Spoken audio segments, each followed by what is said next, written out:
आपने अपनी डायरी के बारे में काफी बार सत्संग में बताया महाराज जी, उसकी सबसे महत्वपूर्ण बात कौन सी लगी आपकी डायरी के बारे में? आप बोलते थे कि कोई महापुरुष आपको कुछ बोलता था तो डायरी में आके लिख लेते थे जब आप साधन अवस्था में थे। तो महाराज जी, आपकी सबसे महत्वपूर्ण बात उसमें क्या लगी महाराज? निरंतर भजन करने की प्रेरणा जिन जिन महापुरुषों से मिली, उन महापुरुषों के वचन लिख करके सबका सार हम पूरी डायरी का बता रहे हैं कि हमको निरंतर भगवान की स्मृति में लगे रहना चाहिए।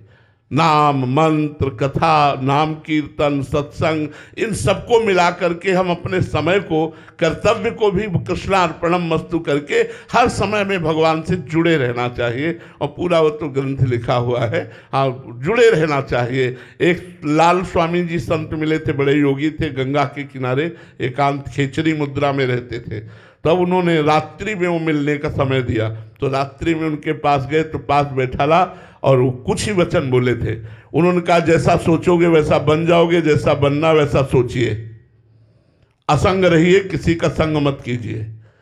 2-3 बातें उन्होंने बोली, तो वो बातें डायरी में लिख करके, जैसा सोचोगे वैसा बन जाओगे, जैसा बनना है वैसा सोचिए। और दूसरी बात, असंग, किसी का तो आज तक हमारा कोई दोस्त नहीं हुआ और कोई दुश्मन नहीं, सबसे प्यार है, सबसे अपनापन है, लेकिन हमारा पर्सनल कोई नहीं है। प्रिया प्रीतम के सिवा, आचार्य के सिवा, गुरुदेव के सिवा हमारा पर्सनल कोई नहीं, कि महाराज के पर्सनल व्यक्ति है, हमारा कोई नहीं है। तो डायरी की कृपा से ही हमारा जीवन चला है। और डायरी में प्रधानता उड़िया बाबा के वचन और सिद्ध महापुरुषों के वचन। अंशना भार्गव जी दिल्ली से। राधे राधे महाराज जी। महाराज जी, क्या आत्मज्ञान पाने के बाद व्यक्ति का मैं पूरी तरह समाप्त हो जाता है या सूक्ष्म रूप में रहता है? देखो, 2 मैं है। एक शुद्ध परमात्मा स्वरूप मैं है जिसे ब्रह्म कहते हैं, और एक अंतःकरण धर्म में मैं है, मन, बुद्धि, चित्त, अहंकार। ये जो अंतःकरण का अहंकार है ये लय हो जाता है, ये पूर्ण रूप से लय हो जाता है। जो शुद्ध मैं है वो आत्मस्वरूप में स्थित जो महापुरुष है वो रहता है।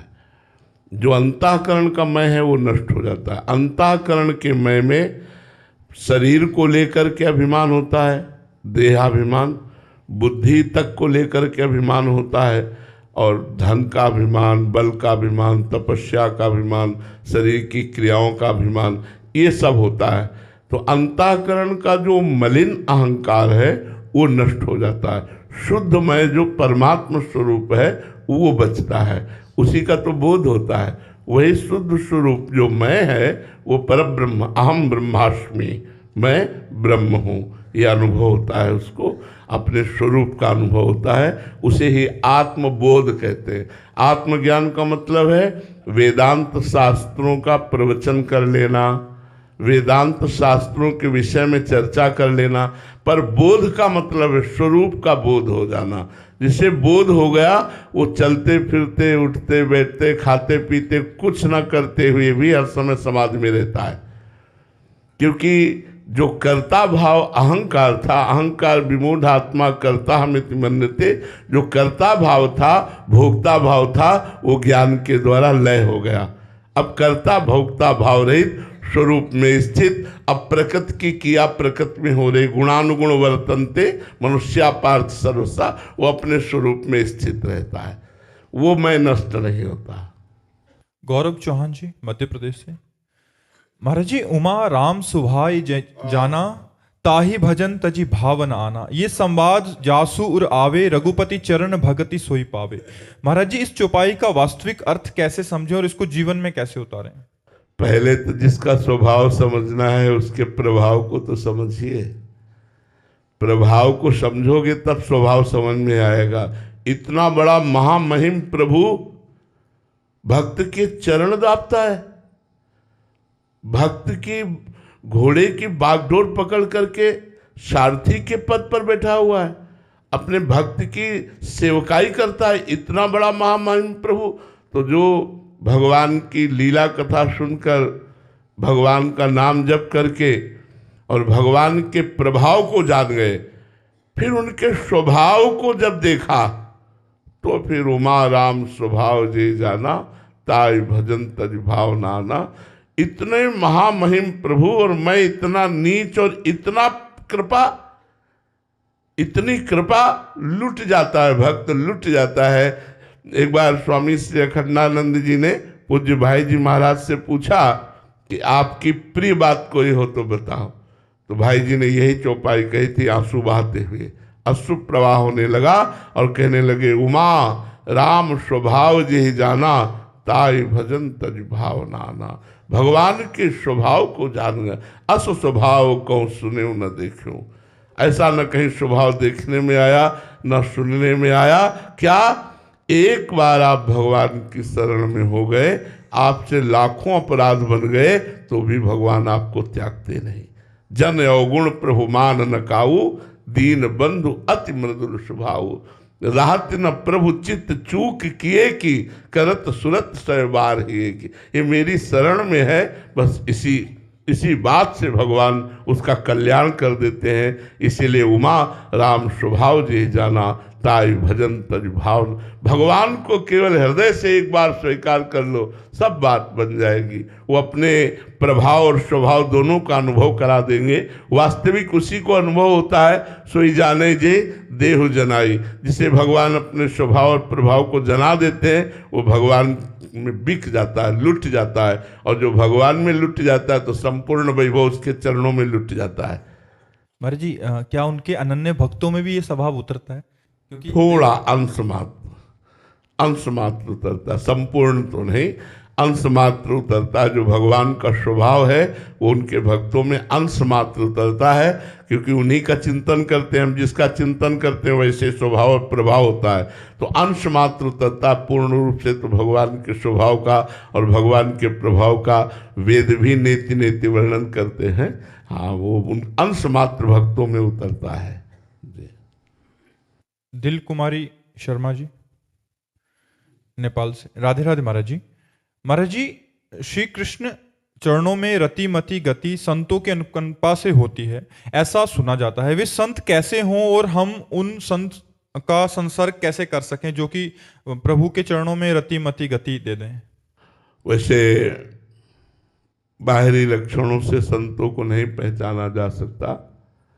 बाहरी लक्षण से दंभ पाखंड नाटक भी हो सकता है, पर जो संत है तो हमको ऐसे सेवन करना, जैसे हम मिठाई की दुकान में जाते हैं, हमें जो मिठाई पसंद आई तो हम मिठाई ले लेते हैं, लेकिन हम ये नहीं देखते कि ये मिठाई बेचने वाला मिठाई खाता है कि नहीं खाता।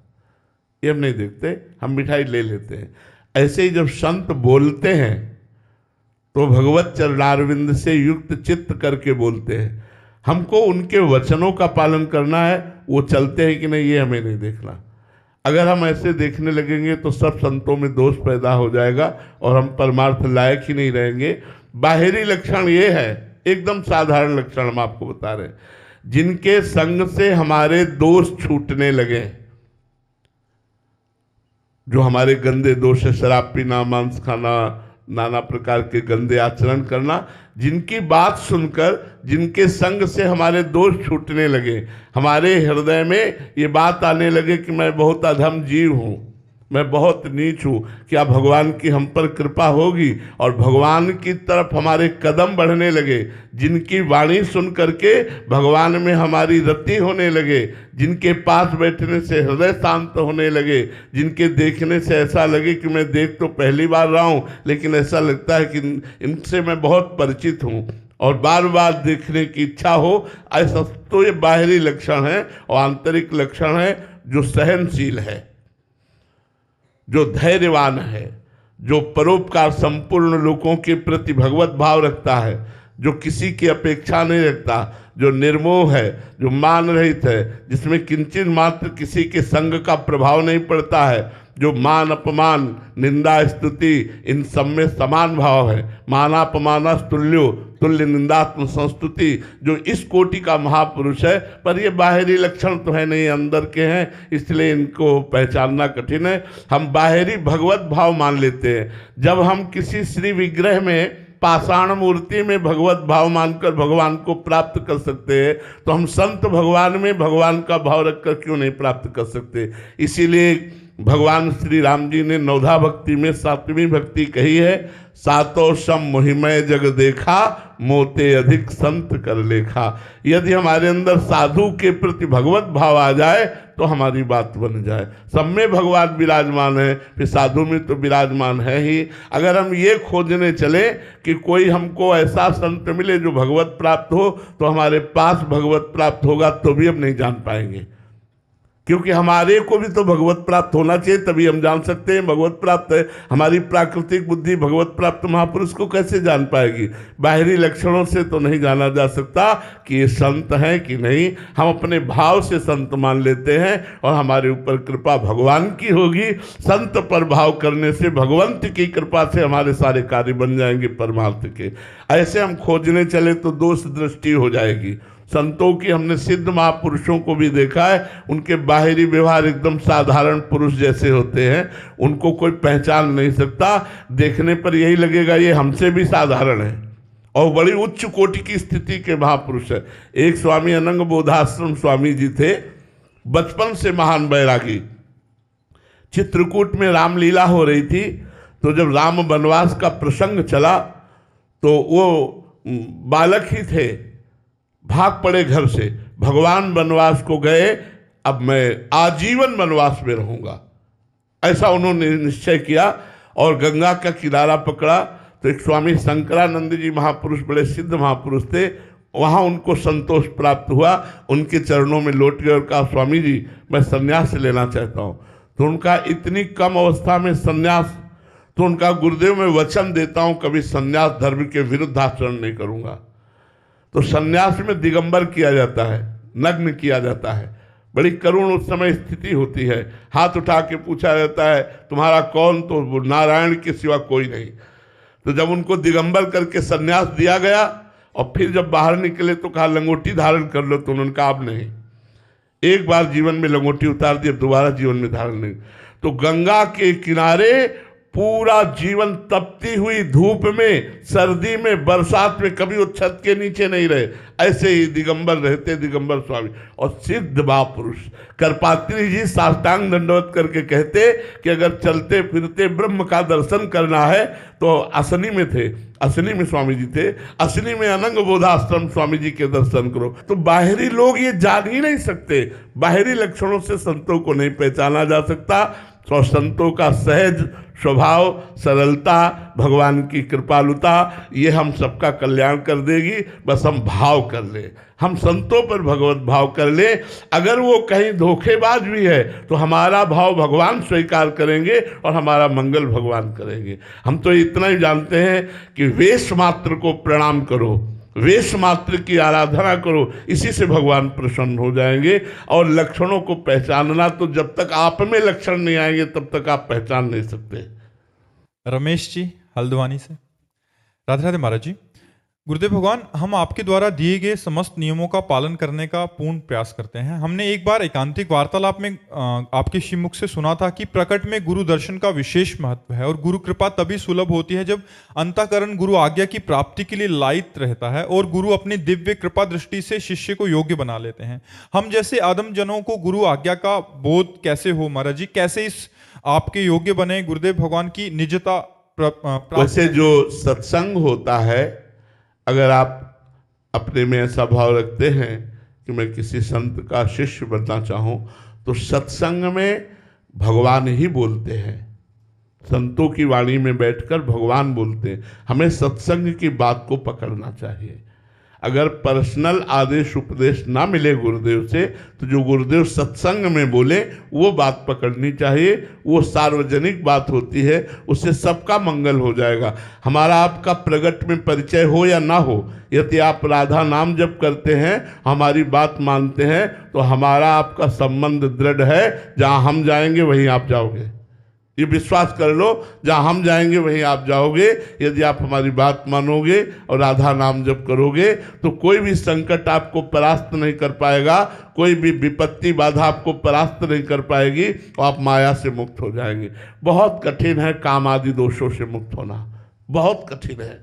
आप लोग शायद नहीं जानते हैं, क्योंकि आप उसी में फिसले हुए हैं।